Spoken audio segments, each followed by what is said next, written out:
Now we've seen a lot of what the motion editor can do, but there's still one more thing I want to try with it before we finish this chapter out, and that is creating keyframes directly inside of the motion editor panel.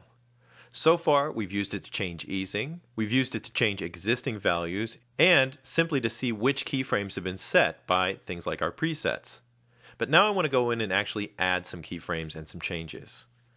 I'd like to take this animation and flip it around a little bit. Presets can always be edited, so we can just use it as a starting animation.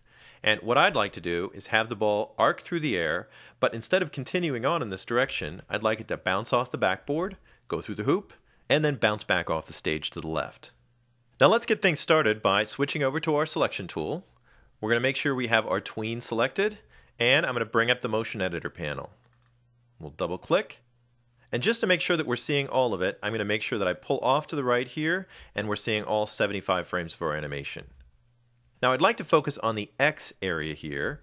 We can see that our object starts off the left-hand side of the stage because my starting X value is less than 0, and then it increases as the object moves off to the right-hand side, continuing on as it goes off the right-hand edge of the stage. Now it would help if I could actually see my stage at this point, so let me close my timeline down.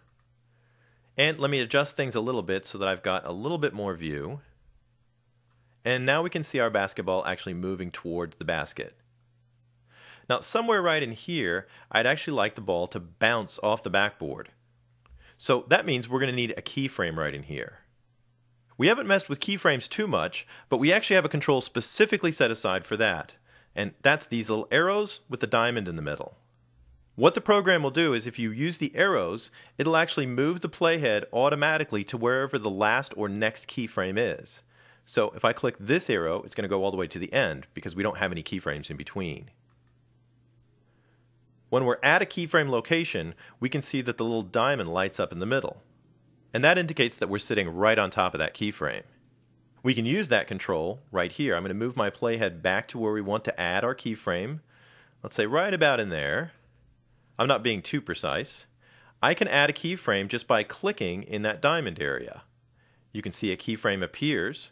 Now, since our motion path is one big thing, even though we've got X, Y, and Z, we've actually created a keyframe on all of our different layers here. As usual, we can change things at our keyframe, and what I'd really like to change is the direction. I'd like for our ball to stop moving forward in an X direction and turn around and move the other way.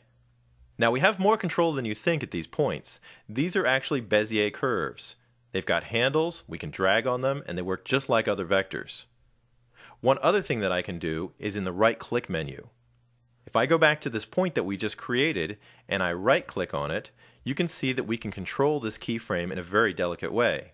We can decide if it's going to be a corner point or a smooth point or smooth left and right.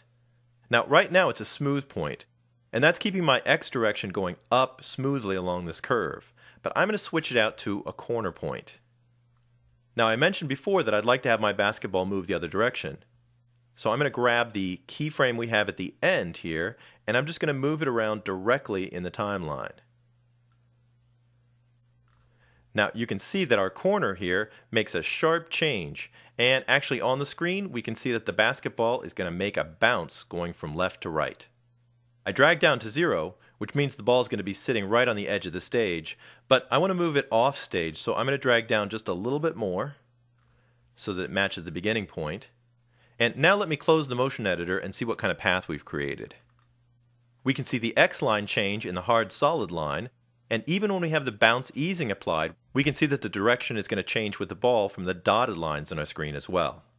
Since our backboard has disappeared, I can see we're going to have to add a few more frames to those spans. So let's open up our timeline and back up just a little bit.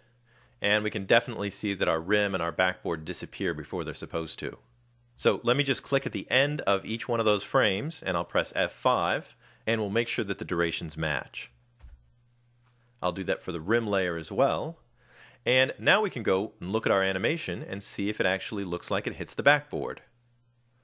I'll back it up here just a little bit, and it kind of comes in. Now, we can see the point at which it hits. It's a little high, and by rights, it should actually miss the frame. So we have some adjusting to do. Let me center up that portion of the timeline, and I'll just click on the basketball too because that gives us our nice path.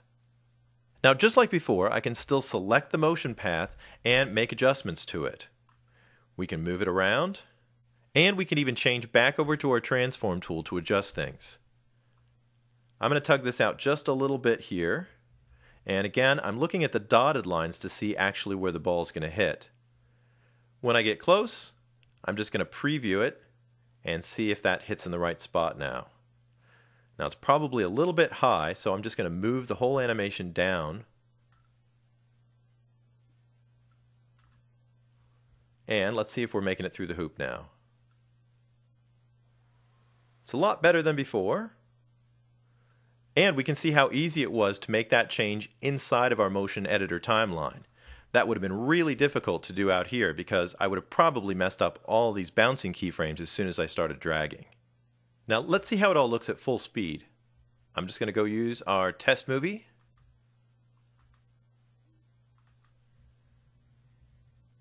And there we can see our bounce pass and the ball going through the hoop. Now, there's only one more little detail I want to add, so let me close this down. As usual, we've got a movie clip that we're animating, so let me go over to my selection tool, and I'm going to grab a hold of the basketball here. I'm going to double click, and we'll go right into the basketball layer. And you'll notice that I have already set it up so that we actually have a ball and the lines separate. I like to get a little 3D in there so the ball has a little highlight on it, and we wouldn't want that spinning around because that would look wrong. But we have a separate layer with lines in it, and all I'm going to do is add a simple tiny little animation of rotating the lines. Let me click, and our lines are actually a movie clip. The registration point's in the center. So let's make a motion tween out of it. I'll go down to the rotation for my motion tween, and I'll just type in 1 times. We'll hit enter, and we're set for clockwise. And that's simply going to give the ball a little bit of rotation or spin here as it's moving. Now let me go down to the end of the ball layer. I'll press F5 and make sure it doesn't disappear. And now we have a nice look of the ball spinning around in space. Of course, this is a movie clip, so that's just going to loop over and over again on our main timeline. And once again, let's just test our movie and see what we've got.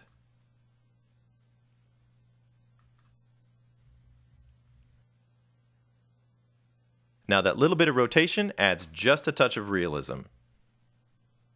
And we'll close it up. Well, now we've had 3 chapters taking a look at what you can do with motion tweens. And I'm sure throughout all of it, you've gotten a lot of little tips and tricks that you can use in creating your own animations.